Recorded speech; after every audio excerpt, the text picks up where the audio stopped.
করার পর যারা প্রেম পরকীয়া ভালোবাসা জেনায় লিপ্ত হয়।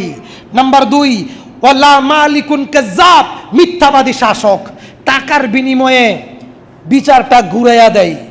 1322 নম্বর হাদিস, তিরমিজির, বিচারক 3 কোয়ালিটির, নেতা 3 কোয়ালিটির, মুস্তান 3 কোয়ালিটির, পাতি নেতা 3 কোয়ালিটির। 1322 নম্বর হাদিস তিরমিজির, মুহাম্মদ সাল্লাল্লাহু আলাইহি সাল্লাম বলেন 2 শ্রেণীর বিচারক বরাবর জাহান্নামী, 1 শ্রেণীর বিচারক সরাসরি জান্নাতি। 1 শ্রেণীর বিচারক সরাসরি জান্নাতি কে? যে ব্যক্তি আল্লাহ ও তার রাসূলের নীতিতে কোরআন এবং হাদিসের আলোকে বিচার ফয়সালা করলো, সে দুনিয়ায় থাকতেই জান্নাতের খবর পেয়ে গেল। সুবহানাল্লাহ বললেন না? আর 2 শ্রেণীর মাতবর, 2 শ্রেণীর নেতা জাহান্নামী। 1, যে ব্যক্তি বিচারে যাওয়ার আগে কিছু হাদিয়া লাগে। বুঝতে পারছেন না? 2, ভালো মন্দ যাচাই করলো না, নিজের আত্মীয় স্বজন হইলে, নিজের দলের লোক হইলে বিচারটা রায়টা তার দিকে দিয়া দিল। এই বিচারক 3 শ্রেণীর, 2 শ্রেণীর বিচারক জাহান্নামী, 1 শ্রেণীর বিচারক জান্নাতি। 1322 নম্বর হাদিস তিরমিজির, আমি বলি নাই, মুহাম্মদ সাল্লাল্লাহু আলাইহি ওয়াসাল্লাম বলেছেন। বলছিলাম 3 শ্রেণীর মানুষকে আল্লাহ ক্ষমা করবে না, তাদের সাথে কথা বলবে না, তাদের দিকে তাকাবে না। 1, শাইখুন জানিন, বিবাহ করার পর যারা জেনা করে। 2, ওয়ালা মালিকুন কাজ্জাব, মিথ্যাবাদী শাসক। 3, ওয়াইলুন মুস্তাকবিরিন, গরিব তবে অহংকারী, গরিব তবে দেমাগি, গরিব তবে অহংকারী। এই কথা রাসূল সাল্লাল্লাহু আলাইহি সাল্লাম বলছেন, সহিহ মুসলিম হাদিস নম্বর 107। 16 নম্বর, অন্যায়ভাবে যারা রক্তপাত করে, রাসূল সাল্লাল্লাহু আলাইহি সাল্লাম বলেন, লা ইয়াদখুলুল জান্নাতা মান সাফাকা দামান হারামান। অন্যায়ভাবে যারা রক্তপাত করে তারা জান্নাতে যাবে না। দলকে ক্ষমতায় নিতেই হবে। এটাই কি রাগ? এটাই কি ক্ষোভ? দলকে ক্ষমতায় নিতেই হবে। এখন যেভাবেই হোক, জামাতের লোকেরা গাড়িতে পেট্রোল বোম মারে, ছোটকালে শুনতাম। অন্যান্য দলের লোকেরা হরতাল দেয়, মিছিল মিটিং করে, এই করে সেই করে, ভাঙচুর করে, গুম করে, খুন করে, ধর্ষণ করে, রাহাজানি করে। করে না? করে না? আমি না করি আপনি করেন, আপনি না করে আপনার ভাই করে, না হয় তার বাবা করে, এদেশের জনগণ করে। আসমান থেকে ফেরেশতা নেমে এসে করে না? না ভুল বললাম? না বেশি বললাম? রাসূল সাল্লাল্লাহু আলাইহি ওয়াসাল্লাম বলেন, লা ইয়াদখুলুল জান্নাতা মান সাফাকা দামান হারামান। যে ব্যক্তি অযথা রক্তপাত করে সে জান্নাতে যাবে না। যে ব্যক্তি অযথা রক্তপাত করে সে জান্নাতে যাবে না। 3 শ্রেণীর মানুষকে হত্যা করা যায় বরাবর। 4775 নম্বর হাদিস আবু দাউদের, রাসূল সাল্লাল্লাহু আলাইহি ওয়াসাল্লাম বলেন, যে ব্যক্তি বিবাহ করার পর জেনা করে তাকে সরাসরি হত্যা করতে হবে। নাম্বার 2, যে ব্যক্তি কোরআনকে গালি দেয়, আল্লাহকে গালি দেয়, রাসূলকে গালি দেয়, মুরতাদ হয়ে যায়, তাকে হত্যা করতে হবে সরাসরি। নাম্বার 3, যদি একজন আরেকজনকে হত্যা করে, একজন আরেকজনকে খুন করে, তার আত্মীয় স্বজন তাকে খুন করে দিবে। এই 3 শ্রেণীর মানুষের বাঁচার কোনো সুযোগ নাই। রাসূল সাল্লাল্লাহু আলাইহি ওয়াসাল্লাম এই কথাই বলে গেছেন। বলছিলাম জান্নাতে যাবে না সর্বশেষ ব্যক্তি এমন, লা ইয়াদখুলুল জান্নাতা জাসাদুন গুজিয়া বিল হারাম। হারাম খাদ্য খাইয়া বডি বিল্ড আপ করে, হারাম খাদ্য খাইয়া রক্ত তৈরি হয়, হারাম খাদ্য খায়। বুঝতে পারছেন কিনা? হারাম উপার্জন খায়, হারাম উপার্জন খায়, এরকম ব্যক্তি জান্নাতে যেতে পারবে না। আজকের খুতবা এখানেই থাকলো। এই কথাটা বাইরে প্রচার হতো, কিন্তু মাইকটা বন্ধ করা হলো। যে কেউ বন্ধ করলো, এই পাপ তার আমল নামায় দুনিয়ায় উঠবে, এই পাপ তার আমল নামায় পরকালে উঠবে। এটাই ইসলাম।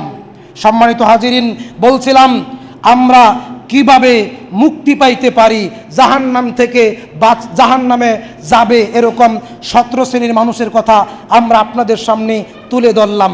আমরা এখন আপনাদের সামনে বলবো, আল্লাহ যাদেরকে সরাসরি সাহায্য করেন, কথা বুঝতে পারছেন কিনা?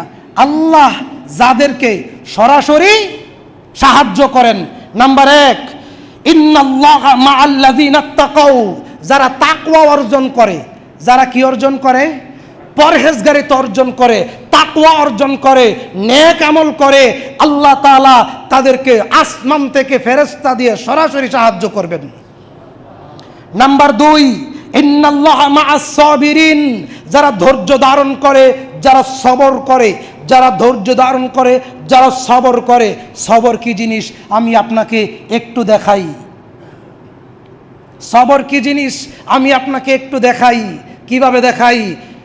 মুসা আলাইহিস সালাতু ওয়াস সালাম, তার ডানে নদী, তার ডানে পাহাড়, তার বামে পাহাড়, তার সামনে সাগর, লোহিত সাগর। মুসা নবী, ডানে পাহাড়, বামে পাহাড়, সামনে লোহিত সাগর। নীল নদ নয়, লোহিত সাগর। পিছনে ফেরাউন। পিছনে কি? ফেরাউন। মুসা আলাইহিস সালামের সঙ্গী সাথীরা বলল, হে মুসা, তুমি বলেছ এ পথে চলতে, তোমার রব বলেছে, আমার রব বলেছে এ পথে চলতে, তাই চললাম। এখন তো দরা হয়ে গেলাম। সামনে সাগর, বামে পাহাড়, ডানেও পাহাড়, সামনে সাগর, পিছনে ফেরাউন, এখন তো ধরা পড়ে গেলাম। তখন মুসা আলাইহিস সালাম বললেন, না, শোনো ধৈর্য কাকে বলে। কাল্লা ইন্না মা'ইয়া রাব্বি সায়াহদিন। কাল্লা, কখনো নয়। ইন্না, নিশ্চয়। মা'ইয়া রাব্বি, আমার রব, আমার প্রতিপালক, আমার প্রভু আমার সাথে আছেন। সায়াহদিন, তিনি পথ দেখাবেন। বলেন সুবহানাল্লাহ। তিনি ভয় পান নাই, তিনি ঘাবড়ায়া যান নাই, তিনি দুর্বল হন নাই, তিনি ভেঙ্গে পড়েন নাই। এটার নাম কি? সবর। এটার নাম কি? সবর। তখন আল্লাহ বললেন, হে মুসা, জি, তোমার হাতে কি? বলে লাঠি। বলো বিসমিল্লাহ। লোহিত সাগরের উপরে বিসমিল্লাহ বলে মারো। বিসমিল্লাহ বললে যখন মারলেন, মুসা একা ছিলেন না। মুসা আলাইহিস সালাতু ওয়াস সালামের সাথে 12টা গোত্র ছিল, 12টা কওম ছিল, 12টা কওমের 12 জন পরহেজগার নেতা ছিল, 12টা কওমের 12 জন পরহেজগার সভাপতি ছিল। ছেড়ে দিমু, চলে যামু, এই কথা নয়। স্থির থাকতে হবে ঈমানের উপরে, ইসলামের উপরে। ইনশাআল্লাহ। তখন আল্লাহ বললেন, মুসারে, জি, হাতে কি? বলে লাঠি। মারো বিসমিল্লাহ বললে মারলো বিসমিল্লাহ বলে। কোন সাগরের উপরে? লোহিত সাগরের উপরে, যেই সাগরের এপার থেকে ওপারে দেখা যায় না। 12 জন কওমের জন্য আল্লাহ পাক 12টা আলাদা রাস্তা করে দিলেন। বলেন সুবহানাল্লাহ। এটা আল্লাহর উপর ভরসা এবং ধৈর্যর কারণ। তারপরে যখন মুসা পার হয়ে গেলেন, ফেরাউন লোহিত সাগরের তীরে আসলো, দেখলো, বাহ, কত সুন্দর রাস্তা। মুসাও পাস হইল, আমরাও তো পাস হইতে পারবো। যখন মুসা অতিক্রম করলেন, তখন ফেরাউন মাঝখানে গেল। আল্লাহ তাআলা প্রথম আকাশ ভেদ করে, দ্বিতীয় আকাশ ভেদ করে, চতুর্থ আকাশ ভেদ করে, সপ্তম আকাশ ভেদ করে আরশে আজিম থেকে বললেন, কোন? কি বললেন? কোন হও। তাফসিরে জালালাইন থেকে বলছি, আল্লাহ বলেছেন ফায়াকুন, হয়ে যায়। ফায়াকুন, হয়ে যায়। কি হয়ে যায়? আল্লাহ বলছেন পানি, জি। পানি, জি। তোমার রবকে পানি বলছে তুমি, আপনি। তাহলে আমি কি বলছি? একত্রিত হয়ে যাও। ফেরাউনকে চেপে ধরো। ফেরাউনকে পানি চেপে ধরলো কার হুকুমে? তাহলে আপনি যে বিরোধিতা করেন, যদি আল্লাহর হুকুমে আল্লাহর আযাব আপনার উপরে চেপে বসে, কেন বিরোধিতা করেন? মুসা আলাইহিস সালাতু ওয়াস সালামকে যে আল্লাহ রক্ষা করলেন, সেই আল্লাহ কি দুর্বল হয়ে গেছেন? সেই আল্লাহর ক্ষমতা কি কমে গেছে? এখনো সেই আল্লাহ আছে না নাই? কাল্লা ইন্না মা'ইয়া রাব্বি সায়াহদিন, আমার প্রভু আমাকে পথ দেখাবেন অবশ্যই। আমি বলছিলাম ইন্নাল্লাহা মা'আস সাবিরিন, ধৈর্যশীল কাকে বলে?